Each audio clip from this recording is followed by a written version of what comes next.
Good evening and good to have you with us on this edition of the Urban Debate. Because one of the biggest talking points in our country today has been the Narcotics Control Bureau's investigation into the drug links in Bollywood. It started off with Sushant Singh's case and then investigation into Rhea Chakrabarti and her managers and her brother, and then the net widened. We've been telling you since then that the NCB's case isn't going to be limited to Rhea Chakrabarti. And that's what's happened now. One after the other, big Bollywood names from designers to talent managers to big actors, A-listers, are now being summoned by the Narcotics Control Bureau. In fact, let me tell you how busy they're going to be for the next couple of days. Deepika Padukone has been asked to appear before the NCB on September 26th, that's on Saturday. Before that, we will also have Rakul Preet, who is likely to join the NCB probe on September 25th, which is tomorrow. Sara Ali Khan has also been summoned for September 26th. Designer Simone has already been questioned by the NCB. And there are several more who are already being questioned. Reports suggest more names could pop up as these stars are questioned, and perhaps the NCB also takes a look at their phone records. The whole country is right now talking about whether this is a witch hunt or if there is a genuine cleanup which is required, that the drugs and drugs menace and drugs addiction in Bollywood, which we need to talk about. Let me give you the two sides. The side that says it's a witch hunt says there haven't been any major arrests or big seizures yet. None of these stars have been caught with anything on them. The fact that Narcotics Control Bureau is a national agency which should be looking at larger drug nets and drug overhauls. The fact that the summons are actually based on some of the WhatsApp chats that happened way earlier. They're not even recent chats. The other camp that actually is batting for cleanup and says there is a dire need for it, says that Bollywood is not above investigation, that the drug menace does come under the NCB's domain. That's exactly their jurisdiction. Why shouldn't they be investigating it? Why shouldn't they be asking questions? And of course, the fact that these stars, the Bollywood actors and actresses, are icons for our country, they should be held accountable. Now, we are going to talk about this today. I am going to present you the facts as we know, the legalities involved, and the perceptions that have now emerged in this story and are having an impact on the case clearly. But before I do that, I want to tell you something that actually should have caught the nation's attention, something that Mirror Now has repeatedly raised and spoken about, something that should actually keep our netas, our police officials, our narcotics bureau sleepless. Because the drugs menace in our country is very, very real. The drugs menace in our country is worsening, intensifying, and youngsters are constantly getting targeted, have become easy prey. It's all right to talk about Bollywood because, well, it's Bollywood, everybody wants to talk about it.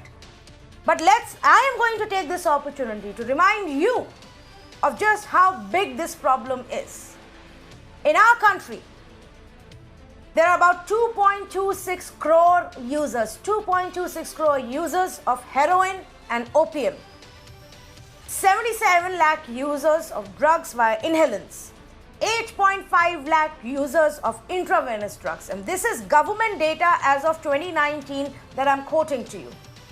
In our country, and this is the most horrifying one, but maybe you haven't heard about it, one juvenile on an average is dying due to drug overdose every 10 days. One juvenile, those below the age of 18, dies every 10 days in our country because of drug overdose. This is what has happened in the last 3 years.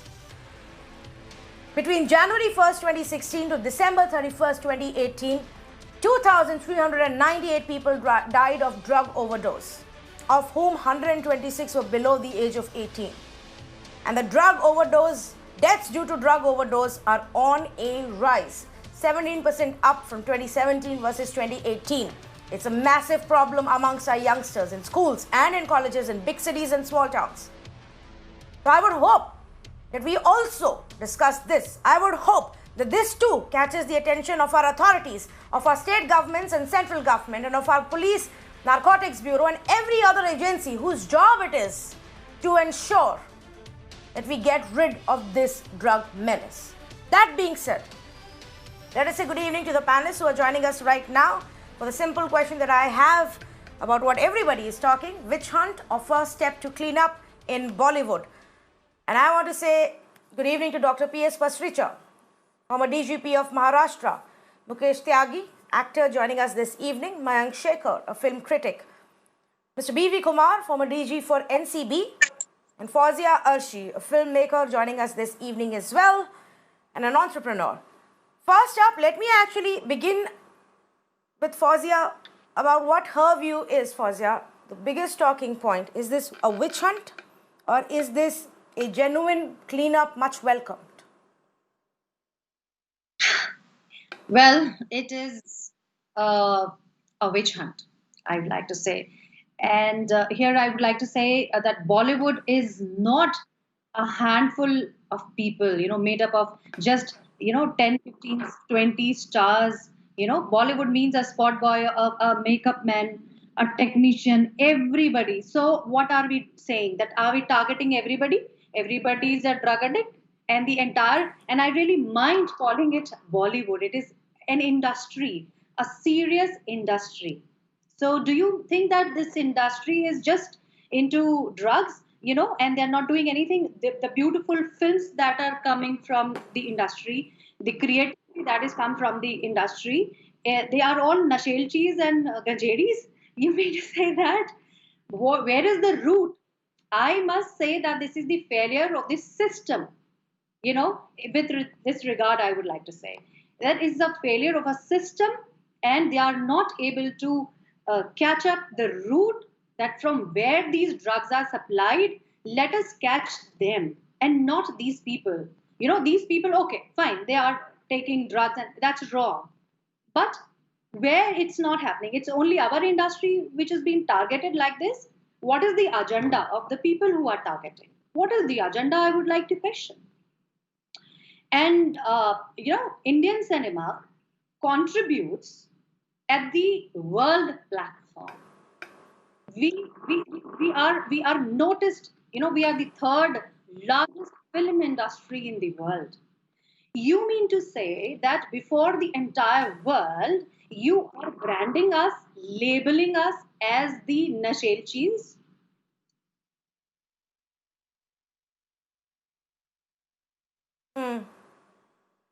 Looks like it. I hope that wasn't the case, but it often happens in our country.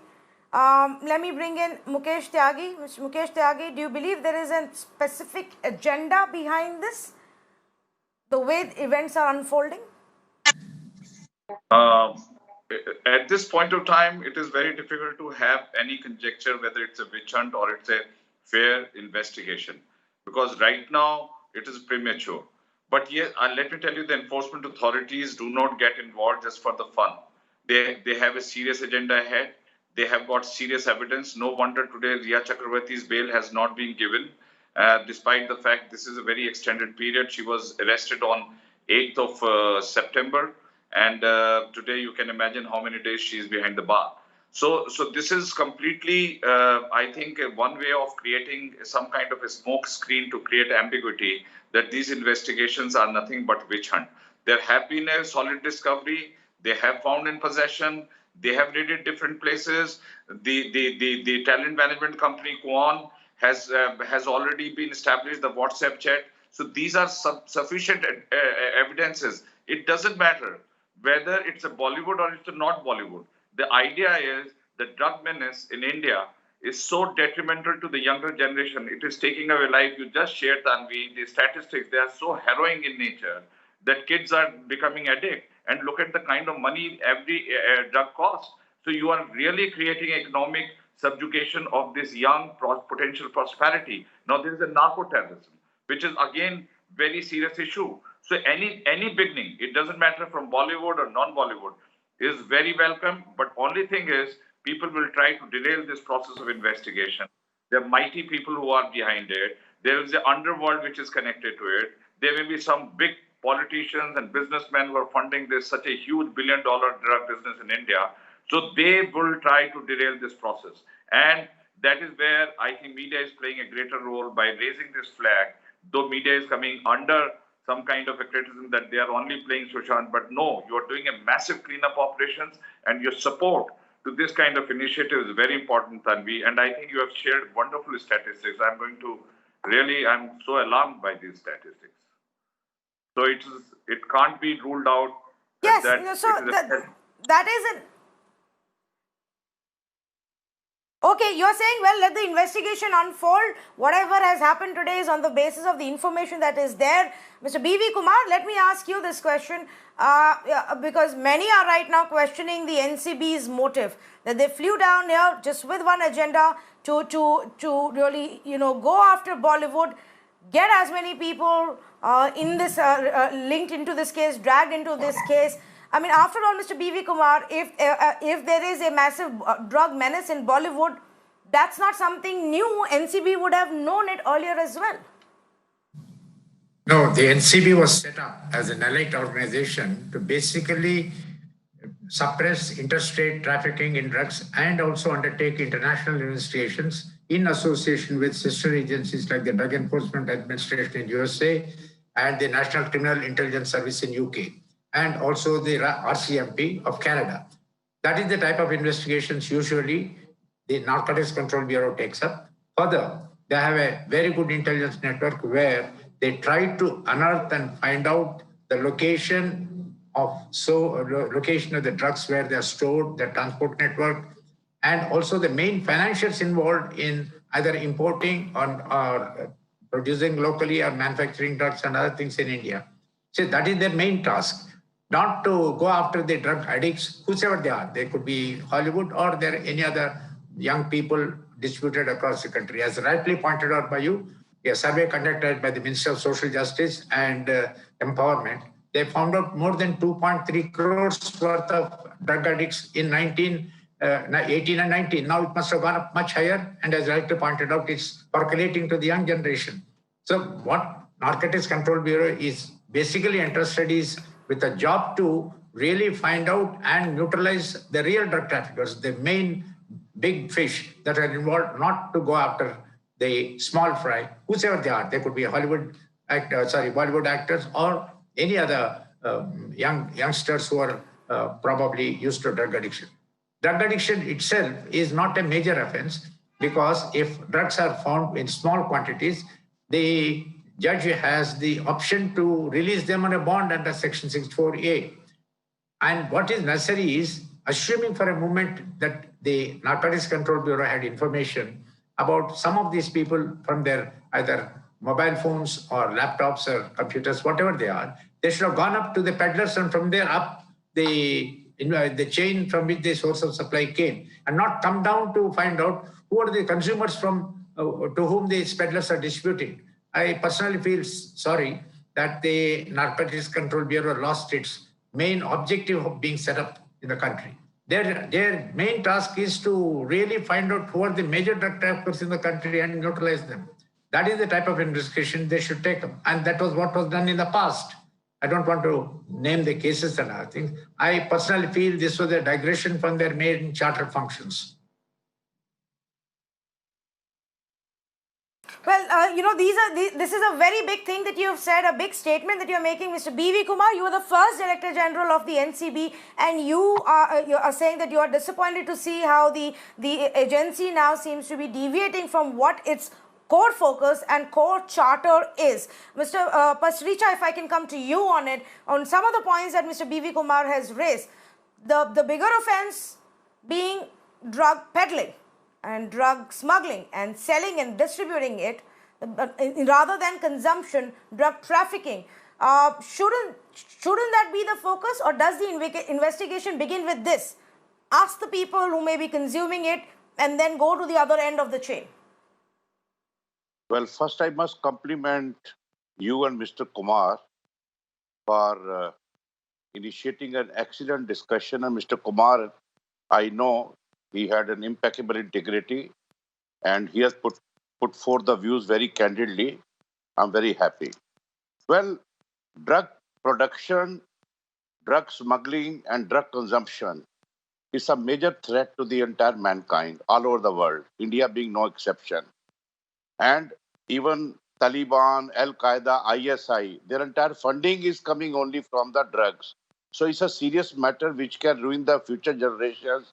So we have to take the whole issue very, very seriously. It's a major problem, major evil. But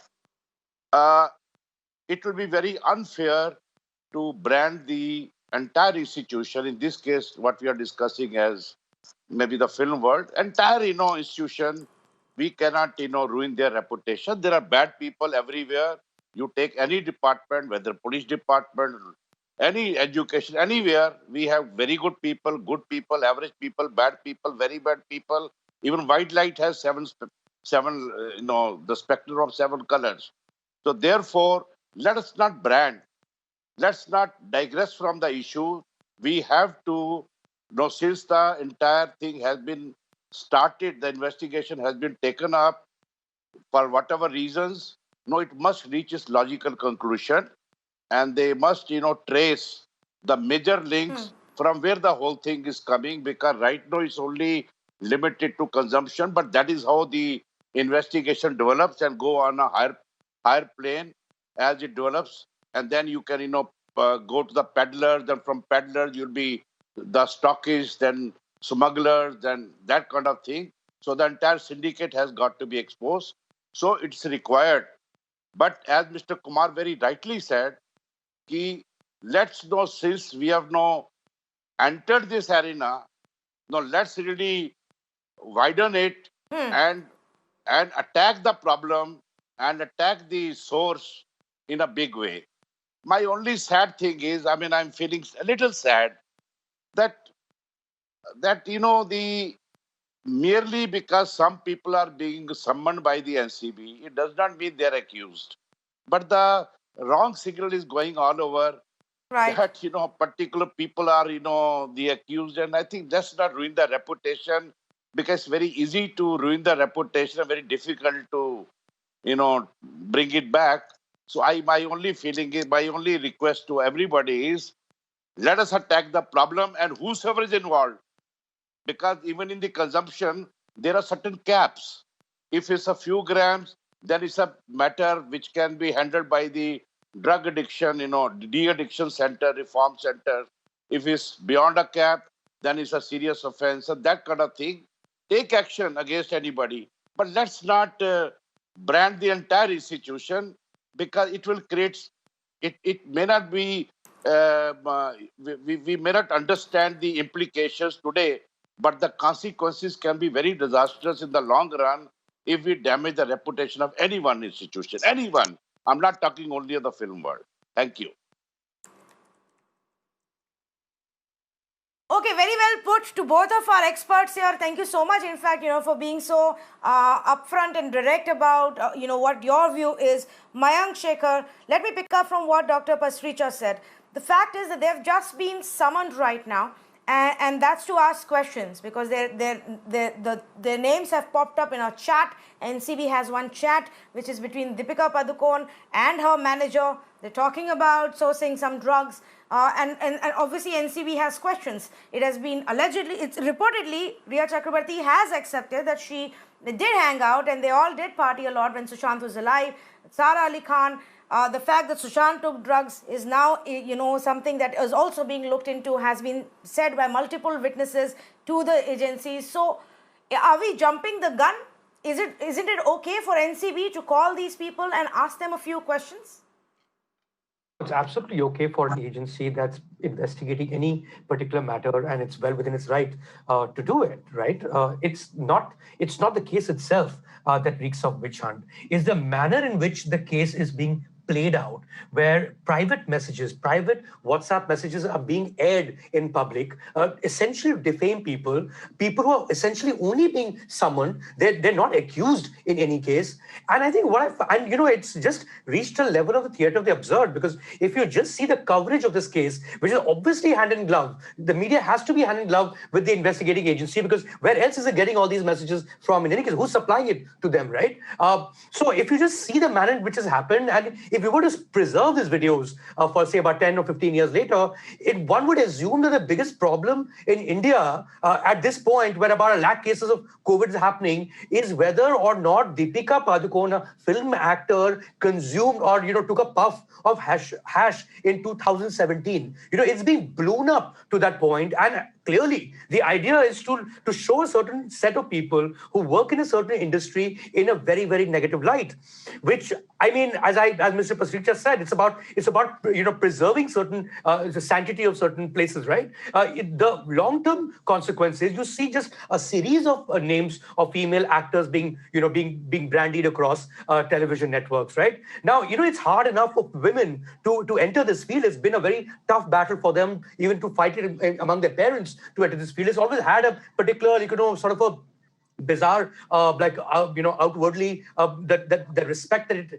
did not have for many years. We were finding that. This industry was finding that. It's hard enough for female actors to get apartments in Bombay. You know what I mean? So when you just, create this sort of a narrative of a drug den and Ganjeri or whatever else, that you start calling these people, you make life really hard for a lot of other people. It's not just about Deepika Padukone, right? It's about defaming an entire profession. And it's been quite terrible, actually, and it needs to stop at some point, for sure. Okay, Mayank, just a very small point. Just like I don't believe all of Bollywood is addicted to drugs, and I will never say that. I don't think we should even generalize the media. I will not stand here or defend or talk about other organizations, but I can tell you, and our panelists and our viewers know it, of course, because they've been watching. We've not even put out one private chat, WhatsApp conversation.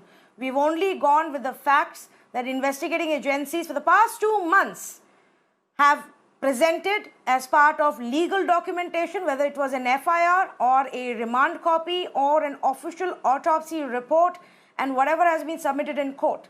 So I believe there is a certain way of reporting every story, which is the right way, with facts, and that's what we've done. But I understand that the point that you're making. Here is my question, Mr. Mukesh Tyagi. Mr. Mukesh Tyagi, is there anything wrong in calling them? Or like many others are saying, why focus on them when there is a larger issue, a bigger issue at hand? Why target a handful of people? Absolutely. Tanvi, when movie Udta Punjab was made, none of these guys ever said that why are you tarnishing the image of entire Punjab? You think entire Punjab is floating on the drugs? So there are exaggerated impositions to establish your points. And if somebody is raising a point, it's not tarnishing anybody's image. Of course, tarnishing image is the easiest thing in the social media world. Very easy to tarnish anybody's image, but everybody is going through tarnishing, whether it's Mr. Rahul Gandhi or Mr. Modi. Anybody holding any public place is subject to trolling and tarnishing the image. You cannot rule that out. That is a human tendency. In Bollywood and cricket, I think, are like a religion in India. Everything happens in Bollywood, whether right or wrong, it gets reflected in the public society. So I think because of this reason, you cannot sweep under the carpet of a stardom the entire scandal, or why not to clean up? Why drug is impacting so much the Bollywood? Is it a performance enhancer? Is it the kind of money which is spent? It is so infectious to other people who don't have money. Once they get into addiction, it's like a complete trap of their lifetime.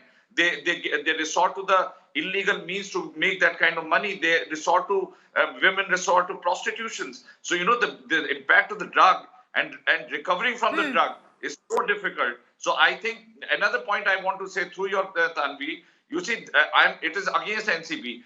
Like so much of massive operation happens in the country, all over the world, from this Golden Triangle and all these places, India, Afghanistan, Iran, Pakistan, and then Myanmar, and all these countries are flooding drugs in India because India is a very vibrant market. Why the intelligence has not been able to capture the investors? Yeah. Those people, it's $1 billion investment in a drug trade. Easily you can catch up 100 crores. So that's the point, right?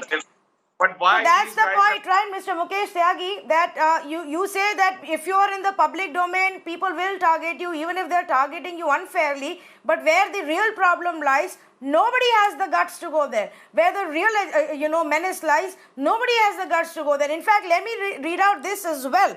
This is a story published in Outlook just this month. And they've quoted a raw official who said that the Drug Enforcement Agency of the US, the DEA, the one that actually cracks down on drug cartels across the world, has made several offers to India to conduct joint operations with the NCB. None have materialized in the recent past. This after US President Donald Trump last year designated India amongst the top 20 major drug transit or illicit drug producing countries. You would think this would have all of us a lot more worried. There are a couple of stars who are being summoned right now and a couple of drug peddlers who've been arrested over carrying 50 grams of ganja on them. Some of those who are arrested didn't even have any drugs on them. Isn't that, odd, Mr. B.V. Kumar? Under the legal structure that NCB functions, the powers that they have and the laws that dictate, their cases and their actions, is a WhatsApp chat enough grounds for this kind of an action? To make 2 or 3 points. Number one, no drugs were seized from any of the film stars except what was allegedly or reportedly whatever data they have retrieved from their mobile phones or from their laptops or computers or whatever other electronic storage media is concerned. The second thing is most of it was based on their statements, or most of the names came out when they were interrogated or when the peddlers were interrogated. So, and then the law is very clear. When there is no allegation about seizure of drugs from any of them, then the only thing that survives is consumption, which it's, and that too, if it is in small quantities, the punishment is very, very lenient as far as the law is concerned, because the intention of the law is to bring out a very heavy hand on the drug traffickers and not on the drug consumers. Under Section 64A, there can be a warrant, and after executing a bond, the judge has the option to send them home to a de-addiction center. So that's how the law. Now, coming to the evidential part of what is seized, as supposed to be the chats or WhatsApp messages and other things, the evidence has to be strictly satisfy the provisions of Section 65A and 65B of the Indian Evidence Act, which very clearly provide very strict conditions, and unless they are satisfied, the evidence is not valid in law. Further, there is another section in the Evidence Act, Section 20A, which very clearly says that oral statements recorded during the course of investigation are not relevant if the genuineness of what is seized from the electronic storage media is not genuine. So first of all, the NCB or whoever is the investigating agency has to surmount this difficult condition. And it's a well-known fact that evidence in the computers or any other electronic storage media can be morphed, manipulated, or changed. And that is how the conditions have been made very strict in the law. The next thing is that the investigation that's being conducted has now, whether knowingly or otherwise, has tarnished the image of so many well-known stars or whoever they are and important personalities. Instead, if the investigation was directed upward to the peddler, to the main supplier, and then to the source and other things, that would have really been a good method of investigation. It's a known fact that India initially was a transit country from the Golden Crescent and the Golden Triangle. And then in the process, slowly the percolation of drugs within the country happened. And within the country, the manufacturing has also started. A number of factories manufacturing mandrax, for example, were located and destroyed by the Narcotics Control Bureau of FAS. Illicit cultivation was destroyed in the Kambakal Valley of Kerala at the altitudes of 5,000 to 8,000 feet. Then there's illicit cultivation of opium still in the upper reaches of the western UP hills and other things. These are the things which should be tackled. The strategy should be find out where the location is, find out where the conversion into either natural drugs like what you call cannabis or ganja, or synthetic drugs. That's what is required to be found out. And then find out the source. And then the transport network. It's the fifth stage where it comes down to the drug consumers. Now, the upper flow of the cash started. As Dr. Pasricha pointed out, the money that is generated is enormous. The world income that is generated from drugs is about $320 billion. And this drugs money is now utilized for financing terrorism. It's a recorded fact. As pointed out by Dr. Patsy, it's not only the Taliban, but Al-Qaeda was initially totally financed by the drug-generated money. So the danger is the money that is generated in drug trafficking can be utilized either for financing terrorism or for to defeat the political agenda of the government or even the democratic process. That is the danger which we have to really face, and the Narcotics Control Bureau has a very important role in that particular task, and not go after the small peddlers or small consumers. That should be left to the police station of the area and other things, and not take up this type of thing. I had the benefit of seeing the remand application of Riya Chakravarti. You know, and you've so comprehensively, Mr. B.V. Kumar, painted the larger picture for us, the picture that we keep missing, we keep ignoring, we keep looking away from. And what we instead are sitting and talking about are the drug seizures that involved 46 grams of ganja on one person who was arrested, 13 grams of ganja on the other person who was arrested, 5 grams of hashish on the third person who was arrested, 590 grams of hashish on the fourth person who was arrested, who also had 60 grams or 0.6 grams of LSD, and that's that. And that essentially has become the basis for the investigation that is going on right now. Fawzia Arshi, do you agree that this looks like right now, depends on where it reaches later, but right now it looks for a classic case of really going for the small fish and, you know, ignoring the big ones? Exactly, I agree, and I must thank Mr. Pasricha for saying this on this show, that you should not defame and disrepute the entire industry for the sake of handful of people. It's very, very difficult to, you know, bring back the name. You know, the families, Indian families, they will stop sending their children in our industry, which film industry is a career for the entire nation's youth these days. You know, and if these things come up in the platform, in media so much, and like this, the way it is being presented these days is a very, very serious issue that should be questioned. And I must add one thing here. $10 billion is the revenue that we get from the drug industry. You know, who is supplying that? Don't you think so that it is a failure of the system, you know, that they are not able to stop the, you know, import or the bringing in these drugs into the market? You are questioning small people, you know, 4, 5, 10, 18 people. What? And do you think that this is the only industry that the people are engrossed in drugs and all? There are so many other places where the drugs are found. You never question them. You want to hide it because there's a huge money involved in these transactions in this very area. So I must say that catch up only those people, catch those people who are involved.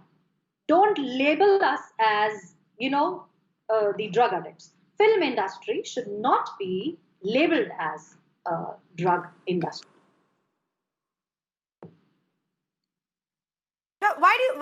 So here is my question to you, Fawzia, and then to Mayank. Why do you think that's happening right now? See, there are some group of people, and for the sake of serving their personal agenda, they have started raising this question, you know, so loudly. I don't say that you should, but this loudly, at the extent of abusing and calling us as mafias and drug addicts and all. What is this? Just for little fame, you are going to question this industry like this? No, you shouldn't. We have to find out that what is that personal agenda which is going on in the minds of those, you know, those people who are talking loudly against the industry, who represents industry.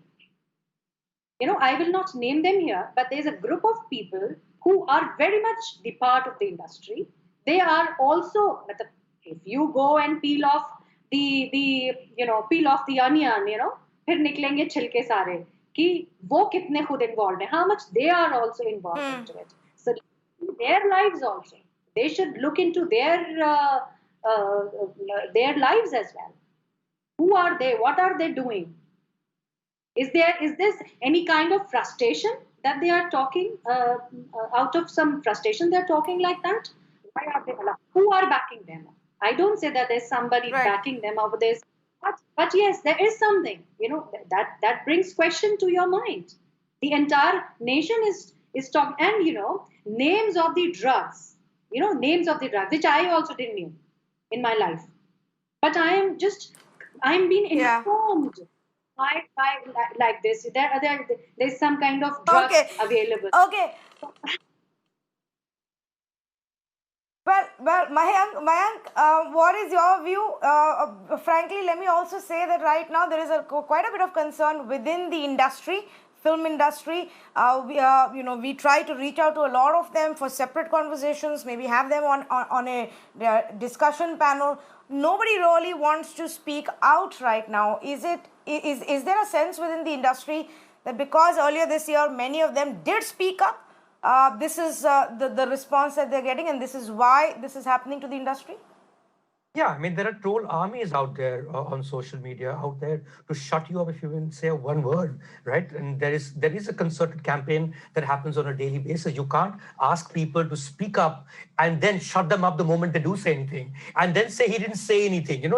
It's a vicious circle in its own way. And I think most people just want to be quiet, lie low, and hope for this to get over, because this has been a reality television for about 2.5 months now, where it just keeps shifting. The goalpost just keeps shifting. There's a new episode. There's nothing else that was happening on television for entertainment anyway, and that's what television news channels took it up to entertain people. But from entertainment, and I think Mr. B.V. Kumar will be able to inform us a little better. I mean, I was really shocked that from entertainment, where just salacious gossip rather than real investigation, it reached a point that there is a 28-year-old girl, a brother who's in his early 20s. They're both still in jail, not for possession, because there was nothing found, not for a possible ring or organized crime, because there is no evidence to that effect, on the basis of a WhatsApp report where she could have had marijuana. She's in jail. I mean, does the same law not apply to all the ghats of Banaras or all the entire Kumbh Mela? Do the same laws not apply to half the college campuses? You can raid them and you'll find them all going to jail. I mean, this seemed like a bizarre thing to happen. And of course, people genuinely who have nothing else to do are getting entertained, but some lives are genuinely getting affected by this. And in this case, an industry, the image of a whole industry of really hardworking people is being tarnished on a daily basis through WhatsApp messages. I think you can question you're saying to me that you've been ethical about it, but there has to be some legality about it too. Is it legal to just put out people's private chat messages for the national audiences to go through? Everything else becomes an official Secrets Act, but this is okay for private citizens and their lives to be put out there in public? I think this needs to be put into question, and I hope that happens too, along with the investigation. I don't have a problem with the investigation. Let them do what they want to. It's the sensationalism around it which seems like a witch hunt. Yes, I would agree with you to the point that let there be an investigation. Let's see what really comes out. Let the investigation reach its logical end. Because as we speak, and of course it's not been 6 months or a year, but as we speak, I don't know where the Enforcement Directorate's investigation into Sushant's and Ria's bank accounts and money laundering charges have actually gone. Yeah. I don't even know where the CBI's investigation into Sushant's death case has gone. And now there is this new case that the NCB is looking at. To the question that you raised, Mayank, and maybe Dr. Pasricha can come in a little bit to elaborate more on that. But Dr. Pasricha, why is she still in jail? My understanding is that in such cases, in the initial round of custody hearings, especially where NCB is not even sought her custody, the decision is not really made on the merits of the case. It's simply to decide whether she should be sent to judicial custody or let out. Would you help us understand more? Well, before I answer that, I have 3 points to make which are very relevant to what you mentioned and what Mr. Mayank had mentioned, just to supplement what Mr. Kumar has elaborated. Number 1, 3-4 years old WhatsApp messages, how have you retrieved? It could be with the help of WhatsApp company only, or if the accused, gives this iCloud and then you try to retrieve whatever the method is. I am not very sure whether there's a legal agreement with the WhatsApp company that they will, share the messages to the investigating agency. Second point is, even if it's legally obtained, I don't know what the latest law, NCB may be right, Mr. Kumar will know better, then the leaking of this information to the media, I am not very sure, because that can have very serious legal issues, because the WhatsApp company can be sued. Third one will be, if the accused tomorrow, for example, says, no, I had not sent a message, WhatsApp message, then the WhatsApp company will have to depose before the court to say, yes, it's a fact that the message has been given, she is telling a lie.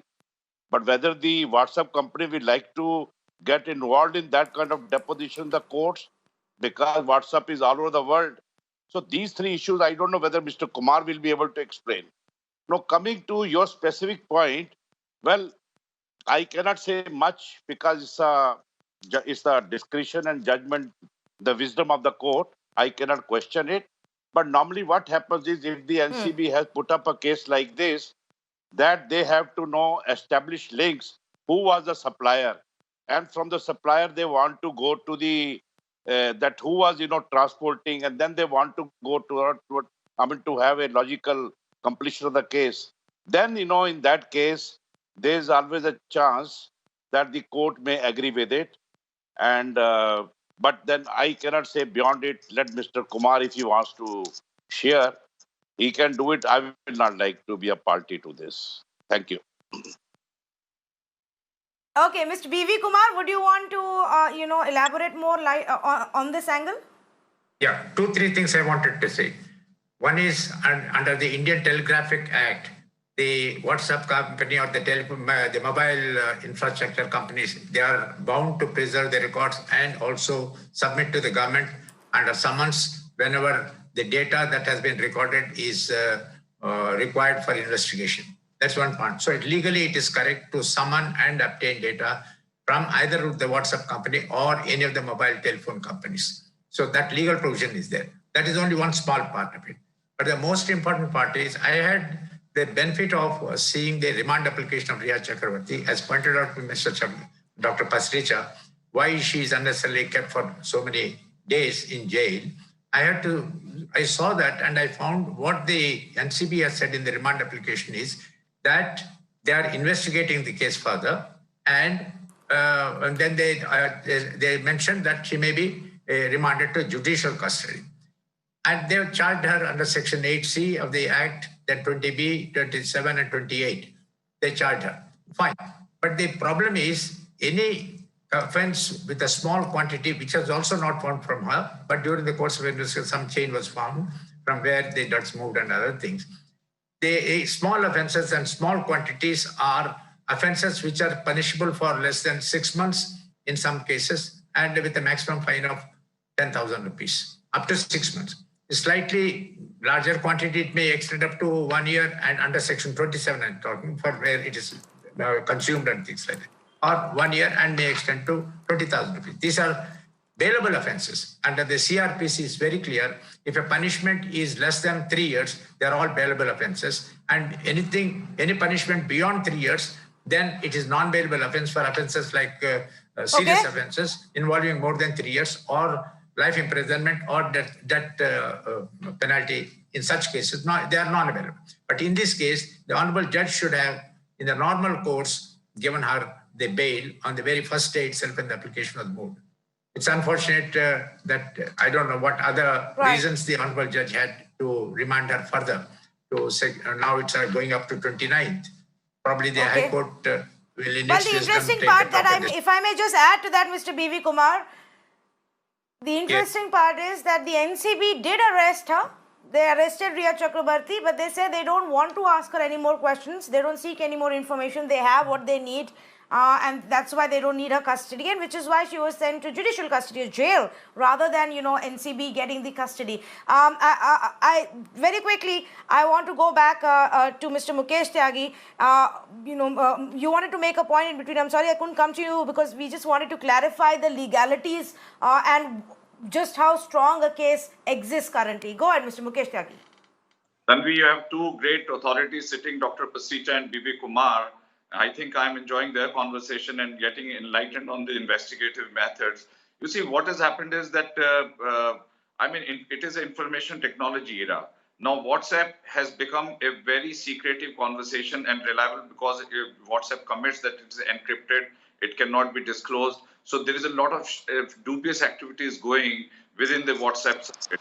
Second thing is that, IT Act has amended Indian Evidence Act. And therefore, the digital evidence has become very robust evidence. And you will see to a very robust ruling also coming from the Supreme Court that it should not be only treated as secondary evidence, but the primary evidence. Second thing, what I wanted to say is that, these drug operators work very, very carefully. They are conscious of each and every provision of the NDPS Act. And they carry out only that much of substance which does not violate or it is a minor punishment, so they become bailable. That's why you will see most of the peddlers, they get hauled up in rave parties and other parties and they get bailed next morning. So what is happening is it has become extremely organized. And I somehow don't agree that, the small leads will lead to the bigger lead. And as far as Riya Chakravarti is concerned, if this is a criticism on NCT, they had filed the 1520 FIR, which would have actually not led to arrest because it was a very frivolous FIR. But then they altered because of the Supreme Court order says that any FIR subsequently filed will be clubbed. They filed 16/20, which led to the arrest and remand of Riya Chakravarti. So there has been some kind of a shallow job done. So we cannot afford because so much of media exposure, so much of work is going on. And suppose it comes out nothing, then I think it will be very serious disappointment. I agree that we should be very careful tarnishing any industry. Bollywood is a very prestigious industry for all of us, and we have to be very careful we make loose remarks. That's my submission. Okay, well, we'll wait and watch what happens, and if there are more Bollywood names who are actually, summoned, who are actually questioned, and if beyond the summons, this investigation really goes anywhere, I do hope it gets to the point where they crack down on the drug traffickers, on the real drug mafia that is selling this drug, not just to people in Bollywood who may want to consume something in the film industry, but in schools, in colleges, in outside workplaces, targeting the vulnerable people and selling these drugs. Those who shield them should also be caught.